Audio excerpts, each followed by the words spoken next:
ปัญญาเพิ่มพูนช่วยหนุนบุญญาญา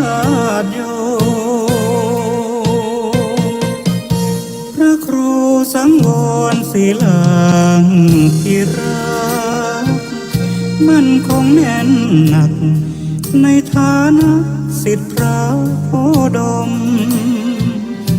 ทุกลมหายใจตั้งจิตมุ่งหมายนำพาญาติโยมทานศีลภาวนาสร้างสมตามรอยพระบรมโพธิสมภา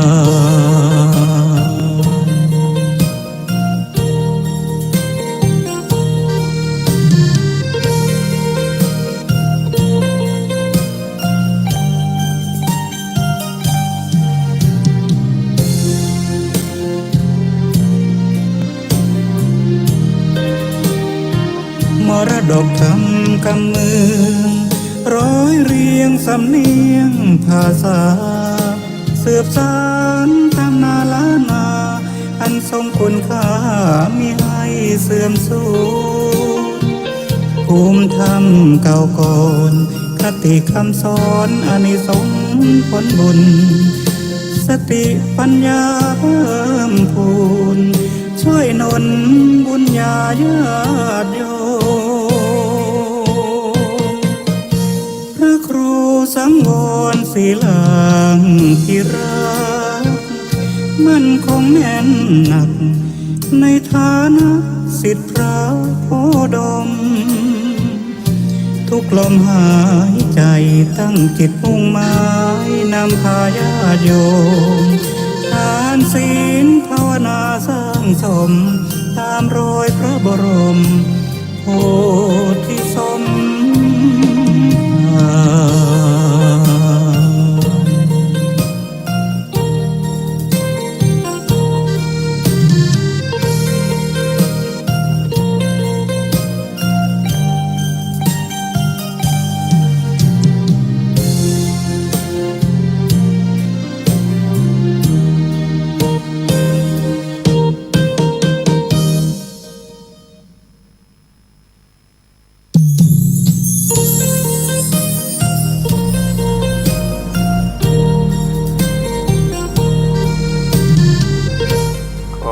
ภกราบนอบน้อมแด่พระรัตนตรัยอันมีพระพุทธเจ้าพระธรรมเจ้าพระสังฆเจ้าขอถวายความเคารพแด่พระเถรานุเถระพระสังฆาธิการพระสงฆ์องค์เนรจุตนจุองค์ขอเจริญพรกับคณะสัทธาสาธุชนทุกท่านวันนี้กระผมอัตมาภาพพระครูสังวรศิราภิรักษ์เจ้าอาวาสวัดสายมูลตำบลแม่กาอำเภอสันป่าตองจังหวัดเชียงใหม่ก็ได้มาพบปะกับคณะสัทธาสาธุชนทั้งหลายในวันนี้เป็นวันจันทร์ที่เป็นวันจันทร์ที่8เป็นวันจันทร์ที่8เดือนกันยายนพุทธศักราช2568ซึ่งก็ตรงกับแรม1 ค่ำเดือนกันยายนแรม1 ค่ำเดือน12แห่ง1 ค่ำรายการนี้ปกติจะเป็นรายการแสงธรรมแสงอรุณของท่านพระครูอภิวัฒนวิกรมวันนี้ท่านบ่สามารถที่จะมาออกอากาศเป็นไลน์บอกว่าเจ็บคอไว้บ่สบายเจ็บคอก็เลยมอบหมายให้อาตมาออกแทนในตั้งแต่5 โมงถึง7 โมงขอทุกท่านได้รับทราบวันนี้มาแทนท่านพระครูผู้อำนวยการท่านพระครูอภิวัฒนวิกรม รายการนี้ชื่อว่ารายการมรดกธรรมกำเมืองมาแทนเทศนาอยู่ที่วัดสายมูลตำบลแม่กาอำเภอสันป่าตองจังหวัดเชียงใหม่ ส่งสัญญาณไปที่แม่ข่ายวัดปักตังเจริญแล้วก็เพิ่งก็ส่งสัญญาณไปตามกระแสของอินเทอร์เน็ตมีหลายๆสถานีได้เกาะเกี่ยวเอาสัญญาณนี้ดึงเอาสัญญาณนี้ไปออกอากาศไปเข้าสถานีออกอากาศฮื้อกับออกสถาญาติโยมทั้งหลาย ได้ฟังทางสถานีวิทยุที่พอออกสถาญาติโยมทั้งหลายได้เปิดวิทยุฟังนี้ก็ด้วยจิตเป็นกุศลของเจ้าของสถานีวิทยุทุกที่ทุกแห่งก็ขอขอบคุณอนุโมทนาต่อเจ้าของสถานีวิทยุทุกที่ทุกแห่งเป็นบุญเป็นกุศลแก่เจ้าของสถานีตลอดถึงศรัทธาสาธุชนผู้เปิดเครื่องรับฟังทางสถานีและทางเฟซทางไลน์ทางโทรศัพท์โดยก็ขอขอบคุณนะที่ทักทายมาทางเฟซแม่สลินทิพย์บุญเลิศ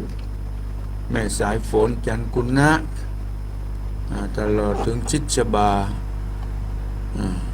คุณสมพรรัตนังแม่เดือนเพ็ญทิมวางที่ได้ทักทายมาทางเฟซทางไลน์มาตอนเช้านี้ต้องขอขอบคุณและอนุโมทนาวันนี้รายการมรดกธรรมกำเมืองมาเตนเสียงธรรมเสียงอรุณของท่านพระครูอภิวัฒนวิกุลก็จะได้เอาพระธรรมเทศนาจาดกมาเทศนาคำสอนทำคำสอนที่เคยได้ฟังมาแล้วหลายเตื้อหลายครั้งก็ดีก็ขอได้สดับรับฟังพระธรรมเทศนาเรื่องทุกข์108ความทุกข์ของเฮานี้ก็มีเป็นธรรมดานะบอกสตาญาติโยมทั้งหลายมีเหมือนกันทุกคู่ทุกคนหนีบ่พ้นมันเป็นธรรมชาติมาคู่กับโลกคู่กับสรรพสัตว์ทั้งหลายเพราะมันอยู่ในไตรลักษณ์อนิจจังทุกขังอนัตตาเอามาฟังประทบทวนความจำมีทุกข์อย่างพ้องก็ขอพอออกศรัทธาญาติโยมทั้งหลายได้สดับรับฟังพระธรรมเทศนาเรื่องทุกข์108 นะโมตัสสะภะคะวะโตอะระหะโตสัมมาสัมพุทธัสสะสันทโวดุราสะปุริสะทั้งหลายทั้งยิ่งใจน้อยใหญ่ผู้มักใฝ่ผาถนาไข่ไก่กาไปรอดเวียงเกี่ยวยอดเนรปานศีลเจียงคาน58ได้กูดเขวดกับตัวบ่เมามัวผามาดจริงละการคารวะนานาปากันมาตั้งแต่เจ้านั่งอยู่เฝ้าฟังธรรมจุงดาจำตวนทีจะกล่าวจี้จะไขลำดับไปหลายหลากถึงความทุกข์ความยากเคืองกาอันมนุษย์สาโลกไตภัยบ่เว้นไว้ได้ดีลีคนมีบุญมากกว้างทุกข์ก็แห่งบางเบาคนมัวเมาผาหมาดใจห้าวหาดปาลาทุกข์ก็มาทางคนบ่หูผ่อนไม้หายพระบุญภายที่ไว้ติดเทศนาไว้ว่ากันไข้ไก่กาไปรอดเวียงแก้วยอดเนรปานศีลเจียงคาน58ได้กดเขวดกับตัวบ่เมามัวผาหมาดจริงละการคารวะนานาปากันมาตั้งแต่เจ้านั่งอยู่เฝ้าฟังธรรมจงดาจำทวนที่จะกล่าวจี้จะไขลำดับไปหลายหลากถึงความทุกข์ความยากเคืองกาอันมนุษย์สาโลกไตภัยบ่เว้นไว้แต่ดิลีคนมีบุญมากกว้างทุกข์ก็แห่งบางเบาคนมัวเมาผมาด ใจห้าวหาดปลาตุกคนหนาทั้งคนบ่หูผ่อนไม้หายปีนทุกหลายยามเกิดเอากำเนิดเป็นคนตุกทาลนหลายแหล่ยามเท่าเกศชลาตุกเวทนาหลายหลากยามชีวิตภาคเสียตนยามเกิดเป็นคนนั้นเล่าแม่เป็นเจ้าดาตายจีบปวดหลายนักแก่ดินพัดแผ่ไปมาเสวยทุกขเวทนาอันใหญ่เหือใครในตามตนใจแม่กังวลจ้องหอยอย่างลูกน้อยสายตาโกลูกเกิดมาก้อยกาดชีวิตขาดวำวายโกว่าลูกสายลูกเต่าองค์กะบ่ครบเล่า32โกตายปองขาขาดมีพยาธิตยมาเป็นปุตตาลูกเต่าก็เจ็บปวดเล่าเหลือหลายห้องวายวายจากควายบ่หูหายและดีมดแมงควีมาตอมมาไต่ก็บดยังไล่หนีไก่จีบตัดใดหนาวฮ้อนก็บดยังผ่อนผ่านไปบดสบายหลายหลากก็บดยังปากปันไผ่เด็กยำใบอ่อนน้อยตุกจงหอยนานนามตุกตัวมาต้องปาดยามเกิดมาจาดเอาเป็นคนตุกทาลนยามเกยามเท่าปีนตุกแถมเล่าตัวมาจากไกลกลาเตียวต้องบ่ไว้วองเหมือนดังอ่อนลุกนั่งนอนก็ยินยากเตียวก็ลำบากนานนามจีบแข้งเจ็บขาปวดเข่าสองมือเต้าและยันตั้งเขี้ยวตั้งฟันก็ลูดหล่อนกินแต่ของอ่อนยำเตาบักเขือเผาผักไม้ก็ย้ำได้กืนลงคองเป็นผู้กินก็แกน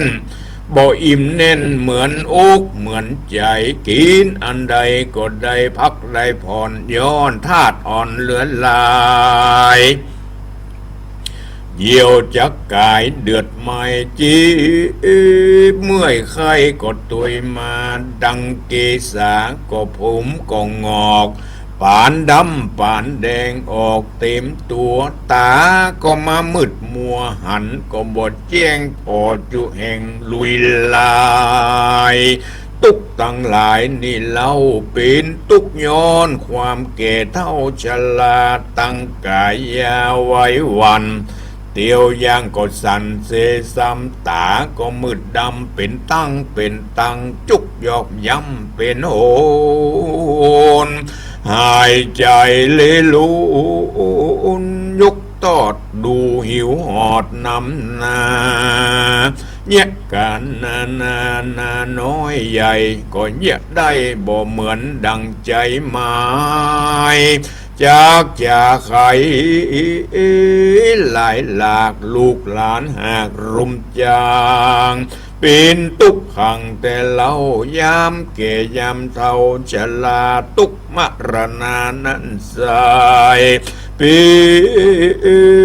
นตุกใหญ่เหลือหลายตุกจนตายก็ให้กาดชีวิตขาดกายยาพองมรณาความนาอยู่กลางป่าดงไผ่บ่มีไปสักผู้จักมาหูและหานพ้องใจจะกันหยาบจ้าพ่อแม่ด่าจะสอน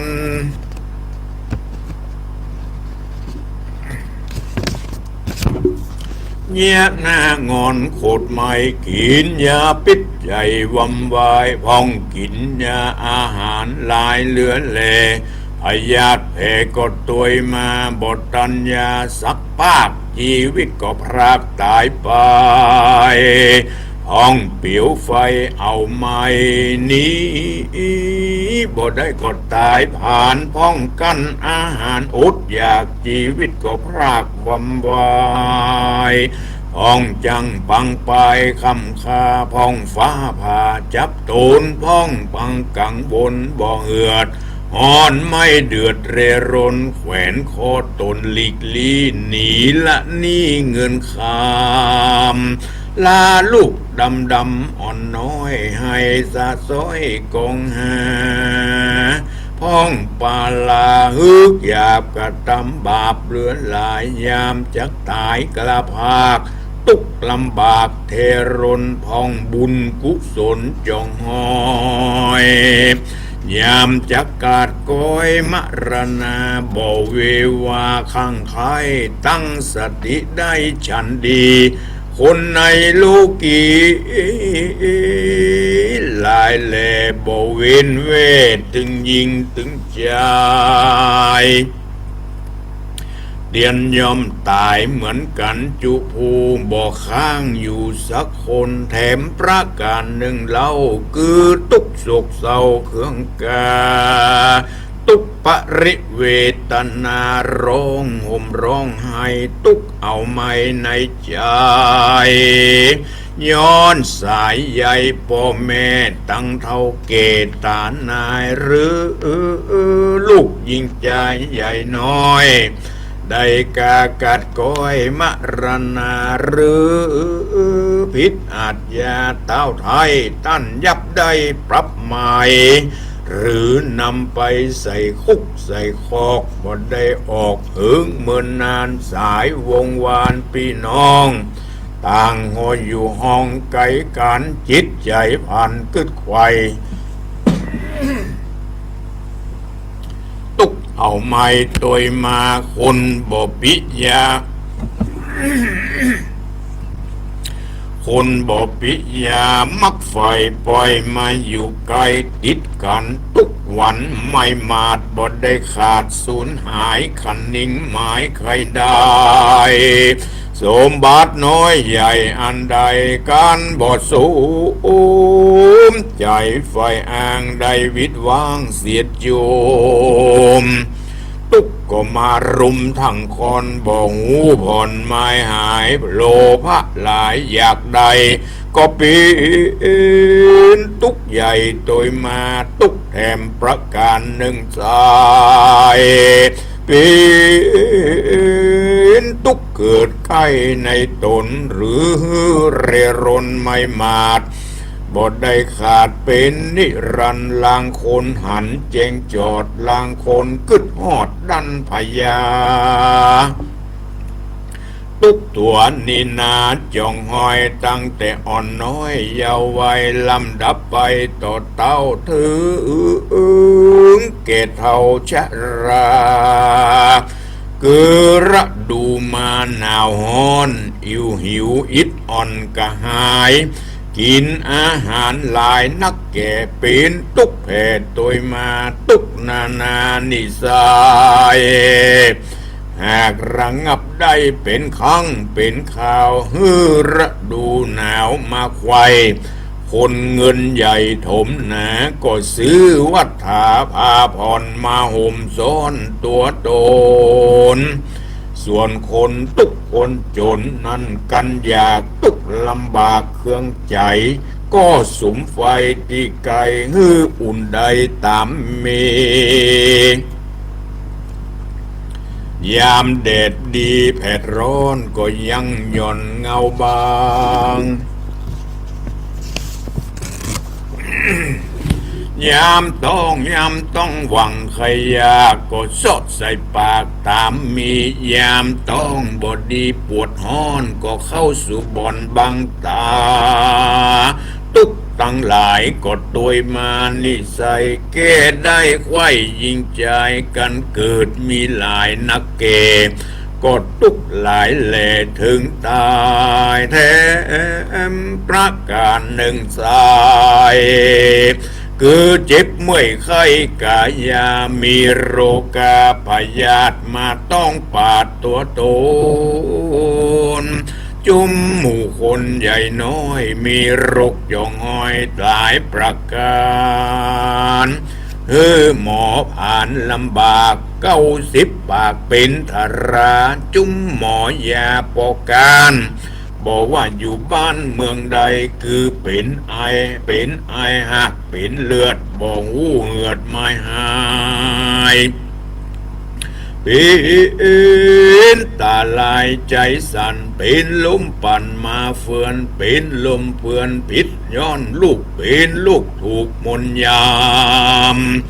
โรคเกิดแต่กำปังก่อนปีนตาซ้อมหัวฟางปีนเจ็บฟันกลางเจ็บปากปีนแข้งลากขากงอตีนมืองอเพกเบาก็ย้อนวิบากเก่าจนจูปีนบ้าหมูมองคอปีนตาต้อเจ็บหัวดันตามมัวเป็นตุ่มตั้งแต่ลุ่มถึงบน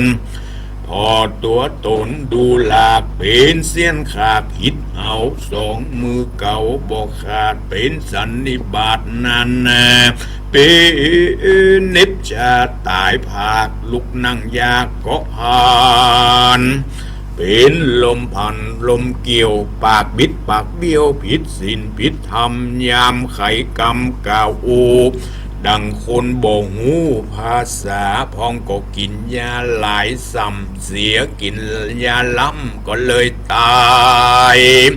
เปียทิหลายใหญ่น้อยเกิดจ่องห้อยตัวมามนุษย์สาลกตายเวนบ่ได้แต่ดีหลีเปียทิพยัดมีหลายหลากก็ตุกมากตามรายพยาธิบ่หายหลายนักนองตุกก็มาจ่องบางเบาจุมคนเฮาจุโพจุงพำหูตามมีคนก็ตำดีแต่ก่อนเปียทิก็บ่หอนมีหลายคนบ่ละอายต่อบาปใจก้าอย่าปาลากะตำบาปหนาแต่ก่อนเปียที่ก็ค่อนในตัวในตัวอุ่นเองแลแถมประการหนึ่งเล่าเป็นตุกเอาหัวใจย้อนว่าไฟกิเลสเป็นเก้าเหตุปามีราคะตัณหามีถอยไรโตสะโขดไม่เครื่องขี่โมหะกาลีลิงลูบอกวาดหูหันใสหากเป็นไฟกองใหญ่ลามบุไม่ใจคนมันเผาลนบอกขาดคือไม่มาดเววาไฟธรรมดานั้นใส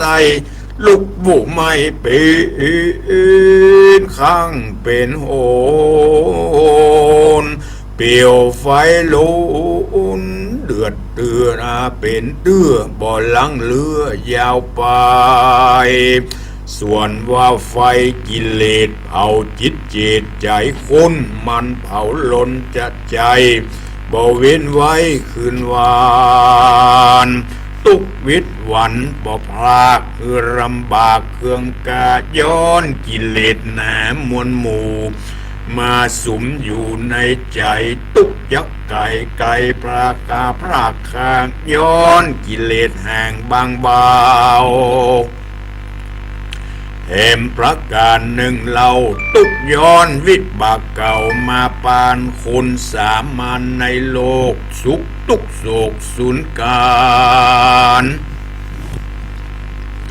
ตามกรรมไผกรรมมันที่สร้างไว้เป็นวิบากใหญ่ตัวมาได้เครื่องกากันอยากตุกลำบากเหลือใจผืนขัวใบก็ปูดขาดหอเหือนหยาดลุกปางเงียบการสั่งน้อยใหญ่ก็บอดเลี้ยงว่าก็บ่พอเลี้ยงไส้ตัวโตนเป็นกังวลบ่เหือดห้อนไม่เดือดเววาจุมคำขาเบียนขาดก็หูขาดหายโหนเข้าของตนเมียดไว้โจรถอยไล่ก็นำไปมีอันใดๆก็บ่อยู่มันหักหูหายหนี ปีนตุกขี่คำเจ้าย้อนวิบักเก่าเดิมมาลางพองเป็นคนปาลากาหยาบกระทำบาปปัจจุบันบาปตัวตันต่อหน้าตันคำฆ่าแต่งฟันเกาะกลุ่มผันใส่คอกตุกลำหมอกถมนา เหตุนั้นนะมนุษย์ลุ่มไตตึงน้อยใหญ่ยิ่งใจอย่ากึดหมายต่างหายบาปจากไส้ไปลุนจุงกระทำบุญจะใจจริงจากใดสวดสดีจะเล่นนาตุกแถมประการหนึ่งเล่าตุกย้อนมักเต้าทมทองมีเข้ามีของบ่ไรตั้งเงินบาทได้คำคาตั้งให้ตั้งนาใหญ่กว้างตั้งมาจ้างงัวควายข้ายิงใจบ่ไรมีตังยศศักดิ์ใหญ่นานำคนหรือจะเล่าเศร้าควายดันดาวดินดอนจักหลับจักนอนก็ยินยากตัวตุกหากตัวมาหัวจูดปลาลาต่างห้องมาลักมาย่องป่าไปกูแต่ไฟจากไม้กัวน้ำใหญ่นองมากัวซึกปลาลากาหยาบมารกภาพเตจริงกัวใจยิงช่วยใจลักซ่อนไว้เอาไปจากไปไหนก็ยินยากบอกใครพรากเสียเหือนใจเมาเฟือนหยับยุงสติฟุ้งเกวามีเข้าของแหนลำโลนก็กูมันสูญมันหายมียศลายสักใหญ่ก็กลัวใดตกใดศูนย์มีลาบหนุนหลายลากก็กลัวพรากบางตามีพระริยาปากย่อยตุกกดจ่องหอยเหลือลายมีลูกยิงใจน้อยใหญ่บทตัวไตตามกามปีนตุกนำหลายแหล่แก่พ่อแม่สองขาปีนตุกกามาผู้จักกาแก่บ้านเป็นตุกผ่านหลายประการการงานของตัวยานละไว้การช่วยไพ่ได้ยิ่งใจมีงัวมีควายจากคอกก็มาบอกใครฟัน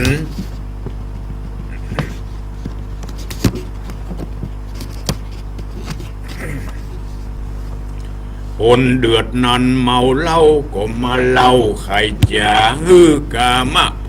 จะกาเกบานได้กล่าวต้านตัดความหือละกามโพจะแกะเกบานได้กล่าวต้านตัดความปีนเจ้าอารามบัดกว้างก็ตุกย้อนสร้างหลายประการ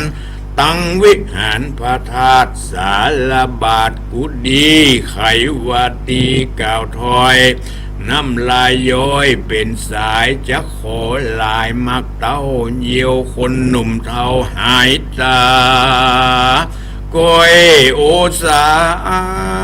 เก่าองเข้าหูตามกองตุกบ่มีเข้าบ่มีของกันอยากเป็นตุกอยากนานามคุณมีเงินมีคำมักเต้าก็ปีนตุกไม่เอาเสมอกันปีนตุกวันจองกองบ่ฮือเป็นห้องสงสารตุกแถมประการหนึ่งตายเกิดตุกเสาะใสหาอาหารสัตว์สงสารมวลหมู่อันค้างอยู่ในโลกาบ่มีโภชนาเลี้ยงไส้ย่อมตายเสียงควายเด่นดินต่างก็เมาวินคืนล่องหาเลี้ยงต้องของไผ่ของมา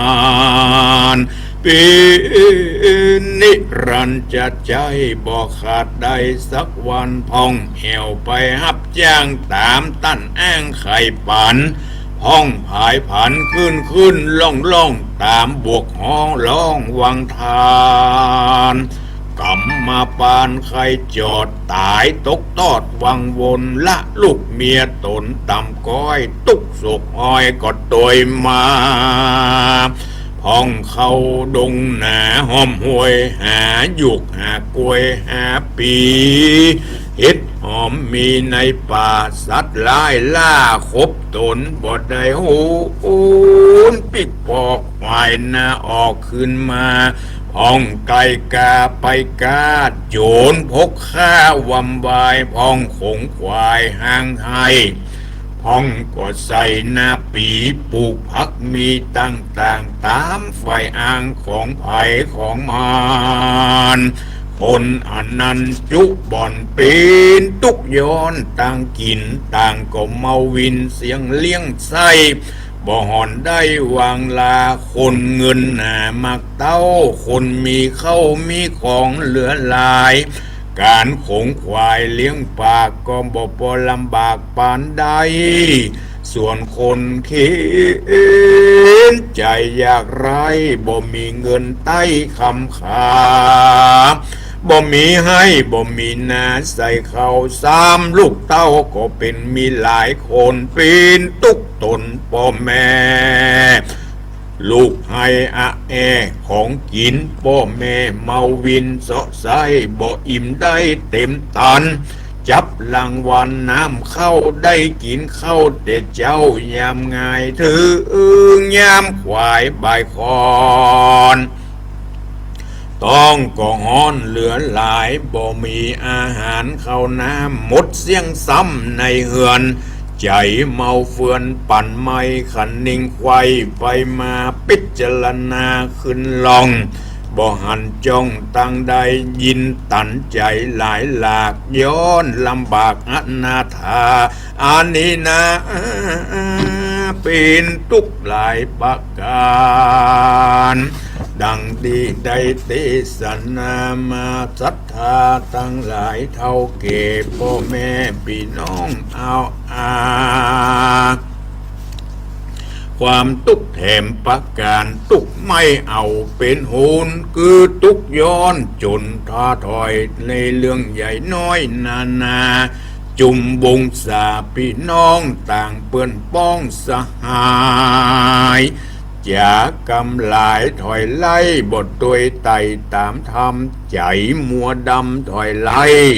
ลูกเอาไรเด่นนาใครกำจัดตอบทองดังใจพี่น้องพงพันผิดเถียงกันบ่น้อยเกิดเป็นต้อยเป็นความตุกก็ลามเอาไม้ฮ้อนร้ายไข้ตั้งตนใจเมาวนสะตานกูได้การเสียตีและนาแถมประการหนึ่งใส่คือตุกน้อยใหญ่รวมกันคือปัญจขันธ์ตั้งห้าแห่งลูกล่ายิงใจรูปปกายเป็นเก้าวิตนาเล่าตัวมาตั้งสัญญาจำแจ้งสังขารแห่งอารมณ์วิญญาณสูงขวาดหูมีจุผู้กู้ยิงใจพระบุญภายที่ไว้ติดเทศนาไว้เป็นธราว่าปัญจขันธานิเล่าหากเป็นเก้าเครื่องขีตุกเกิดมีทวนนาย้อนมีขันห้าเต้นดิลีกันบ่มีขันห้าตุกก็พลากหน้าหายโหนดังพัตตสปนที่ไว้ติดเทศนาไว้เป็นคาถาวาตุกขเมวะอิสัมโมติดังนี้เป็นต้นว่าตุกเครื่องการนั้นเล่าเกิดแต่เก่าตัวมาตุกนั้นนาตั้งอยู่ตุกหากหูแอบอันมีหลายอันหลายอย่างต่างๆนานาบ่มีวางใจบานจักมองผ่านลำบากย้อนตุกหากความมี จักสุดสดีจินจอยย้อนตุกกัดก้อยดับไปเล่นนาตัดสมาเหตุนั้นใส่คนน้อยใหญ่ยิงใจกวนขันนิ่งหมายสันทีคือแม่นตี้ตามทามว่าปัญจขันธ์นี้เล่าหากเป็นเก้าตุกขีบ่หอนมีมันเตียงรู้ความเงียงเพตาเป็นตุกขานักนองเป็นตุกจองทารนบทใจตนตัวเก่าจักบังคับเล่าฉันใดบทตามใจสักกากตามมันหากจักปีนจักหนาวเย็นเมื่อยใครจักฮ้อนไม่เคืองกาจักมาระนากลาภาคตามมันหากกฎหมายตันตั้งหลายจุกโอจุงพำรู้ตามมีเหตุนั้นจุงปฏิบัติดีใจใจตัวตามจ้องกองทำบ่เหมือนนำเตียงรอดเวียงแก้วยอดเนรปานตุกบ่มาปานจองหอยสุกจื่นจอยเป็นนิรันดร์จาและนานิติตังขียาสังวันนาวิเศษจะห้องเหตุยังตุก108ก็บังโคมสมเร็จสดีศรัทธาสาธุชนทุกท่านได้ฟังพระธรรมเทศนาเรื่องตุก108เพราะว่ามันเป็นกู้กับมนุษย์โลกย่อมมีความตุกข์เป็นธรรมดาบอกศรัทธาญาติโยมทั้งหลายมันตุกข์อยู่ในวัฏสงสารมีอนิจจังทุกขังอนัตตาอนิจจังคือความบัดเที่ยงมีเกิดขึ้นแปรปรวนและแตกสลายไปในที่สุดทุกสิ่งทุกอย่างบัดจีรังยั่งยืนมีเกิดขึ้นแปรปรวนและแตกสลายไปในที่สุดมันนี้เป็นห้องว่าบัดเที่ยงประการที่สองความทุกข์ความทุกข์นี่มีหลายประการหลายอย่างทุกสิ่งทุกอย่างที่เฮาอยู่สุขสบายที่เฮาอยู่สุขสบายก็เพราะความทุกข์มันน้อยลงความทุกข์มันน้อยลงเท่านั้นเองความทุกข์นี้ไม่มาหายไปไหนในพระศรัทธาญาติโยมทั้งหลายที่เฮาอยู่สุขสบายสบายกายสบายใจสบายบางสิ่งบางอย่างก็เพราะความทุกข์มันน้อยลงเท่านั้นเองความทุกข์มีประจำทุกข์เพราะเกิดมาก็ทุกข์ทั้งพ่อทั้งแม่ทุกข์ทั้งลูกที่เกิดมาสปะสเปะบอกศรัทธาหลังหลายลองนึกดูคนที่เป็นพ่อเป็นแม่จะหู้ดีว่าการเกิดลูกแต่ละครั้งแต่ละคราวมีความทุกข์ขนาดไหนทุกข์เพราะเกิดทุกข์เพราะแก่ยิ่งแก่มาก็ยิ่งทุกข์เพราะเจ็บไข้ได้ป่วยจกเข็มจกปวดแข้งปวดขาทุกข์เพราะเกิดเพราะแก่ทุกข์เพราะเจ็บนั่นยิ่งเจ็บให้ยิ่งได้รับความทุกข์เจ็บปวดมีพยาธิต่างๆนานาโอ้บางคนถึงได้นอนอยู่ตลอดเวลาที่เป็นห้องว่าป่วยติดเตียงก็ต้องได้รับความทุกขเวทนาหลายอย่างหลายประการนี่เป็นความทุกข์ที่เฮาบ่สามารถที่จะหลีกเลี่ยงได้บอกศรัทธาญาติโยมทั้งหลายทุกข์เพราะเกิดทุกข์เพราะแก่ทุกข์เพราะเจ็บทุกข์เพราะตายเนี่ยก่อนจะตายก็เป็นทุกข์ตายไปก็เป็นทุกข์กับคนอยู่คนส่งสการต้านคาบนี่เรียกว่าทุกข์ธรรมชาติทุกข์เพราะเกิดเพราะแก่เพราะเจ็บเพราะตายทุกข์ธรรมชาติแห่งหลายอย่างความหิวก็เป็นทุกข์ไข้เข้าห้องน้ำไข้นักไข้เบาก็เป็นทุกข์เนี่ยบอกศรัทธาญาติโยมทั้งหลายเขาจะว่าคนมีทรัพย์สินเงินทองเป็นร้อยพันล้านนี่จะถือว่าพ้นทุกข์บ่ใจยังมีทุกข์เหมือนกันทุกข์เพราะมีความห่วงมีความอาลัยในทรัพย์สินเงินทองกลัวเป็นนั่นเป็นนี่กลัวเสียหายอย่างนั้นความทุกข์ก็มีเหมือนกันแต่มันน้อยลงเท่านั้นเองความทุกข์น้อยลงดังนั้นพระศรัทธาญาติโยมทั้งหลายเราต้องมีขันติความอดทน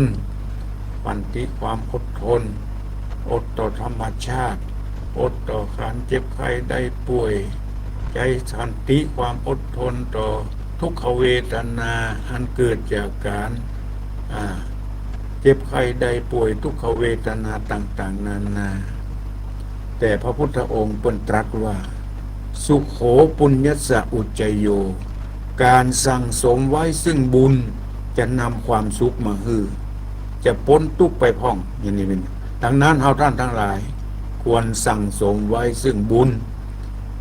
ที่เฮาควรทำกันตึงวันทำไปทีละเล็กทีละน้อยเหมือนเปิ้นเปรียบเหมือนกับน้ำย้อยตีนก่อนน้ำย้อยตีนใจขาปิดลงในกะลาลงในกะละมังลงในน้ำพุที่เฮาตวงไว้เฮามาพอเมื่อไรมันจะเต็มแต่เฮาเผลอกำเดียวจนล้นล่ะเต็มล่ะเฮาจะได้ประมาทในผลบุญผลทานที่เฮาทำไปทีละเล็กทีละน้อยอย่าได้ประมาทสั่งสมไว้ทีละเล็กทีละน้อยจะทำให้เฮาหายทุกข์คลายความทุกข์จะกลายเป็นความเป็นห้องว่าจะเป็นความสุขเฮาทั้งภพนี้และภพหน้าจึงจะทำให้เฮาสำเร็จดังความมุ่งมา่ปรารถนานั่นก็คือการสั่งสมไว้ซึ่งบุญการทำบุญนั้นทั้งกายทั้งวาจาคือทำความคุณงามความดีต่างๆนั้นนะทั้งทางกายทั้งวาจาทั้งใจมีการหือทานมีการรักษาศีลมีการเจริญภาวนามีการอย่างนี้อย่างที่เปิ้นฮ้องว่าบุญกิริยาวัตถุ10นั่นแหละที่เคยอู้กันบ่อยบุญกิริยาวัตถุ10ประการมีการหือทานรักษาศีลเมตตาภาวนามีการถ่อมตัวถ่อมตนเคารพต่อผู้หลักผู้ใหญ่ช่วยทำการทำงานบ่ว่างานวัดงานว่าบัดใจงานบัดทั้งงานบ้านทั้งงานวัดช่วยกันบัดจิบาบัดจิเฮงก็เป็นบุญเป็นกุศลทั้งนั้นทำบุญอุทิศส่วนบุญส่วนกุศลให้แก่เทพบุตรเทวดาแก่ญาติที่ล่วงลับดับขันไป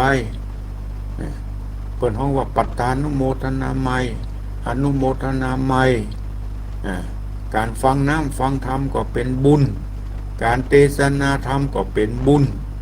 การมีจิตใจซื่อตรงหันตามธรรมชาติเป็นคนมีสัมมาทิฏฐิมีความหันถูกต้องตามหลักพระพุทธศาสนาก็เป็นบุญทั้งนั้นการทำบุญมีหลายประเภทหลายอย่างที่จะทำคุณงามความดีที่เฮาจะได้สั่งสมไว้เพื่อให้เกิดเป็นอริยทรัพย์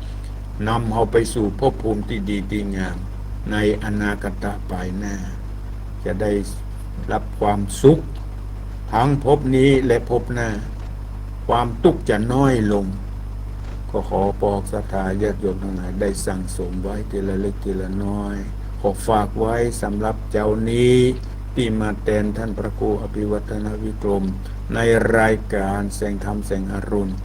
ได้นำเอาพระธรรมเทศนาจาดกเรื่องตุก108มาฝากไว้กับปอกศรัทธาญาติโยมทั้งหลายในเจ้านี้และจะได้ต่อกัน6 โมงถึง 7 โมงในธรรมจันตะกุมารต่อไปสำหรับเวลานี้ที่เหลือนี้ใครที่จะแจ้งผลการรับฟังโทรมาที่081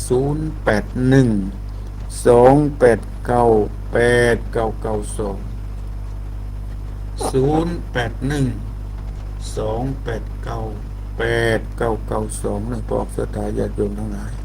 แจ้งผลการรับฟังทางสถานีวิทยุอยู่ที่ไหนฟังที่ไหน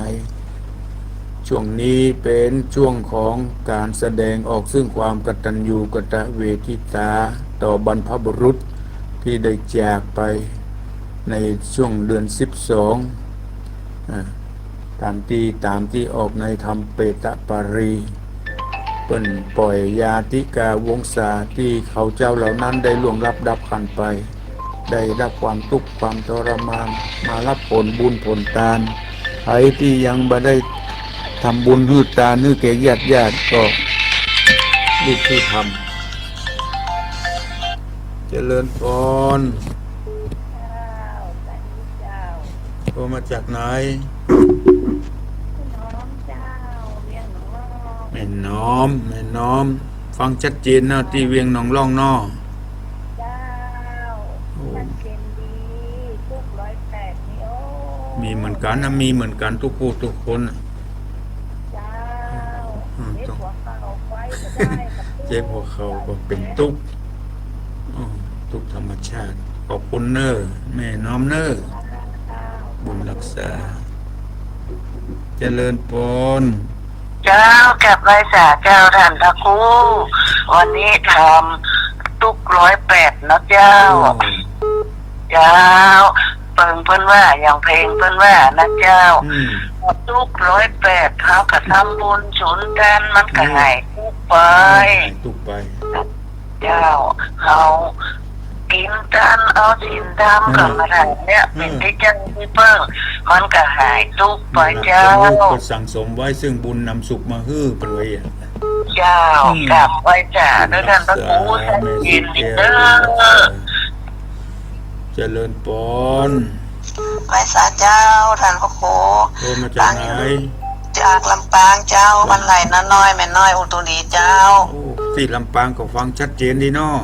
เจ้าชัดเจนดีท่านพระครูเจ้า รักษาอยู่ดีมีสุขเนอะ เจ้าเจ้าสาธุเจ้าไว้ เจริญพร ไว้จ้าพระเจ้า โทรมาจากไหน อยากมาเลือดเจ็ดต่อเจ้า ในเรือนแสนต่อวังเหนือเนาะ เจ้า นี่วังเหนือฟังชัดเจนดีเนาะ เจ้าชัดเจนดีเจ้า รักษาอยู่ดีมีสุขเนอะไม่เหือนเนอะ เจ้าขอกำลังใจมาก ผมรักษา เจ้าสาธุเจ้า เจริญพร แกไว้สาเจ้าตะลุง โอ้มาจากแม่คองนี่ จำเสียงได้อยู่แต่ เสียงนี่เหมือนไผ่อะเฮ้ย เจ้าชัดเจนดีเด้อตะลุง ฟังชัดเจนที่แม่คองเนาะ เจ้าทำตัวม้วนตุกแต่ตุกว่าตุก108 ทุก108โอ้นักกว่านี้คุณรักษาขอบคุณเนอะ เจ้าไว้สาเจ้า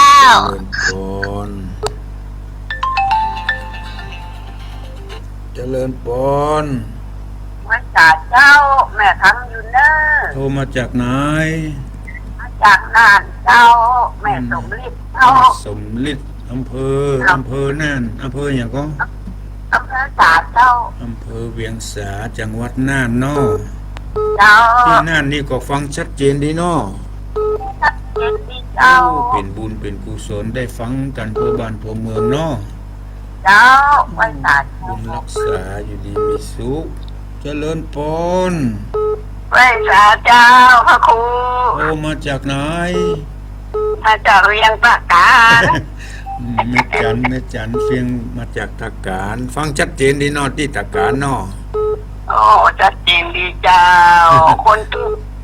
กก่อนตุกไปแบบคนรวยก็ตุกไปแบบเนาะ มาคนตุกไปคนละอย่าง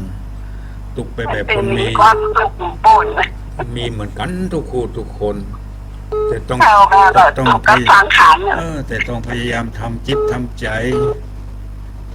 มีขันติความอดทนเนาะอาจารย์เนาะ เจ้า บุญรักษา กินตาลอยู่นะ กินตาลไป ศาสนาไปเนาะ สั่งสมไป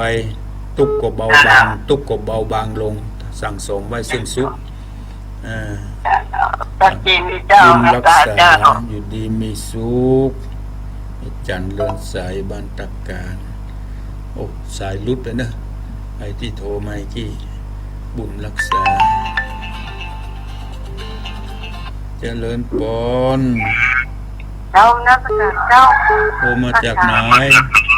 ลำปางเจ้า โทรมาจากลำปางลำปางฟังชัดเจนดีเนาะ ชัดเจนเจ้าลูก108นี่มาใครเอาเนี่ย โอ้พยายามสั่งสมไว้ซึ่งบุญนำสุขมาฮื้อเป็นไว้ในพุทธภาษิตของพระพุทธเจ้าเป็นกล่าวรับรองไว้ พยายามสั่งสมไว้ซึ่งบุญใส่บาตรแล้วก็ ยังเลยเจ้า ทุกเจ้ายังมาถึงเนาะขอบคุณเนอะคุณรักษาดีมีสุขเจริญพร พระจ่าเจ้าท่านพระโคเจ้า โทรมาจากบ้านบุกประหาตำบลนครคีรีแม่ตะแก้ววงคำนะเจ้า ไข่แก้ววงคำบ้าน บกก็ห้าคราวที่แล้วก็ได้ปูจากันเทศมาเนอขอบคุณเนอไม่ไปแก้วเนอ เจ้าที่นี่จะโทรจะไอ้นักเจ้าเจ้าเรา บุญรักษา ทุกกูอย่างเนาะ นั่นน่ะทุกร้ายอย่าง108 เจ้า108เจ้าฟังเจ้าผมก็ต้องให้ บุญรักษาอยู่ดีมีสุขเนอขอสายสุดท้ายเจริญปอน มีสองสายซ้อนคนด้วยเหรอ เจริญปอนเนอ อ๋อสาธุเจ้า มาแล้วพอมาจากไหน เป็นลูกค้าจากว่าน่านเจ้า โอ้น่าน เจ้า น่านนี่เสียงสำเนียงยังมาใจคนน่านนี่ อ๋อไปอยู่กรุงเทพกันเจ้า นั่นกะ กับเราไปอยู่เหนือเขาได้เห็น10 ปีจ้ะ นั่นกะสำเนียงนี่มาใจเหมือนคนน่านแต่ที่น่านอยู่อำเภออย่างก็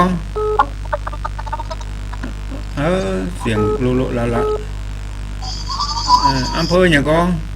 อำเภอเมืองเจ้าค่ะ อำเภอเมืองจังหวัดน่านฟังชัดเจนเนาะ ชัดเจนเจ้าค่ะ บุญรักษาอยู่ดีมีสุขเนอะ ลูกค้าไปลูกค้าเข้า มันมาชัดเจนมันลุละอย่างหูขอบคุณเน อ อะ ยู่บนดอยเจ้าอยู่บนสวนเจ้า โอ้ขอบคุณเนอะ เจ้าไว้สาเจ้า เวลานี้ขออำลาไปก่อนเนอะคอยปักกันใน6 โมงต่อไปสำหรับลีว่าขอทุกท่านอยู่ดีมีสุขอายุมั่นขวัญยืนมีจบมีลาภเหมือนกันจุกคนอายุวันโนสุขังพระลา ชาวประชาถึงชายคาบ้านวิทยุมือถือสื่อสารเชื่อมสัญญาณจากวัดสายมูล